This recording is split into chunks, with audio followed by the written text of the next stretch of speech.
দেখুন, যদি কেউ আমায় জিজ্ঞেস করে যে ফর ইনভেস্টমেন্ট পারপাসেস ফ্ল্যাট বা অ্যাপার্টমেন্ট একটা ভালো অপশন কিনা, তাহলে আমি বলবো যে একেবারেই নয়। এস্টেট, যখনই আমরা রিয়েল এস্টেটের কথা বলি, এই রিয়েল এস্টেটের রিয়েল বলতে যেটা বোঝায় সেটা হচ্ছে শুধুমাত্র জমি। মানে একটা ফ্ল্যাট, সেটা যতটা জমির উপর দাঁড়িয়ে আছে, সেই জমিরই দাম আছে, তার বেশি দাম কিন্তু আপনি কখনোই সেই জায়গা থেকে আপনি নিতে পারবেন না।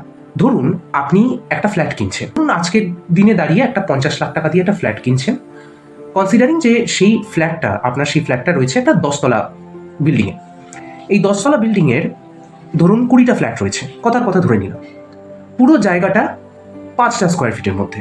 তাহলে এই যে 5,000 স্কোয়ার ফিটের মধ্যে 20টা ফ্ল্যাট রয়েছে, আপনি যদি আপনার এগ্রিমেন্ট খুব ভালো করে দেখেন, যে কোনো আপনি যদি ফ্ল্যাট কিনে থাকেন তাহলে আজকেই আপনার এগ্রিমেন্টটা একবার চেক করে দেখবেন। সেই এগ্রিমেন্টে পরিষ্কার লেখা থাকবে যে আপনার জমির প্রপোর্শনেট ভ্যালু আপনি পাবেন।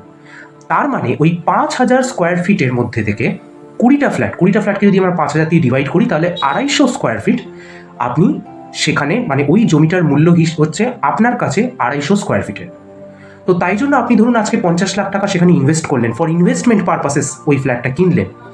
10 কি 12 বছর বাদে যখন আপনি বিক্রি করতে যাবেন, তখন দেখবেন যে যতটা দাম আপনি এক্সপেক্ট করেছিলেন তার থেকে কিন্তু কম পাবেন।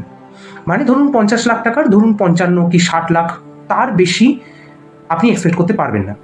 এবার এর থেকে বেশি তো আপনি টাকাটা যদি এফডিতে রেখে দিতেন, যদি এফডিতে রাখতেন, তাহলে তো অবশ্যই সেখান থেকে একটা ভালো ভ্যালু পেয়ে যেতে পারতেন। তো তাই জন্যই আমি বলবো যে আপনি যদি কোনো জায়গায় থাকতে চান, কনসিডারিং যে সেখানে আপনি 15-20 বছর থাকবেন সেই লোকালিটিতে, সেই জায়গায়, তাহলে আমি বলবো যে ফ্ল্যাট খুব ভালো অপশান।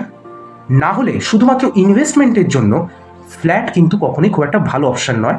তার থেকে আপনি একটা বাড়ি, একটা হাউস, সেটা আপনি অপ্ট করতে পারেন, বা কোনো জায়গায় যদি একটু আউটস্কার্টের দিকে যদি কোনো জমি কিনতে চান তাহলে সেটাও করতে পারেন, কনসিডারিং যে আপনার ডকুমেন্ট, কাগজপত্র সব কিছু ঠিকঠাক আছে কিনা। কেন রিয়েল এস্টেটের যেটা বললাম, রিয়েল হচ্ছে জমি। তো বাকিটা আপনার চয়েস। আর এরকম আরও ভিডিওর জন্যে সাবস্ক্রাইব করতে ভুলবেন না।